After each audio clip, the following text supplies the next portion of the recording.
ఆయనే అల్లాహ్. ఆయన తప్ప మరో ఆరాధ్య దేవుడు లేడు. గోప్యంగా ఉన్నవాటిని, బహిర్గతమై ఉన్నవాటిని ఎరిగినవాడు. ఆయన కరుణామయుడు, కృపాశీలుడు.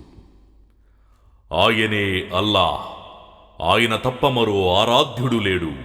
ఆయనే రాజాధిరాజు, పరమ పవిత్రుడు, లోపాలన్నింటికీ అతీతుడు, శాంతి భద్రతల ప్రదాత, పర్యవేక్షకుడు, సర్వశక్తుడు, బలపరాక్రమాలు గలవాడు, పెద్దరికం గలవాడు.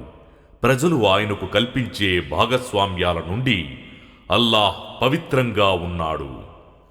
ఆయనే అల్లాహ్ సృష్టికర్త, ఉనికిని ప్రసాదించేవాడు, రూపకల్పన చేసేవాడు. అత్యుత్తమమైన పేర్లు ఆయనకు ఉన్నాయి.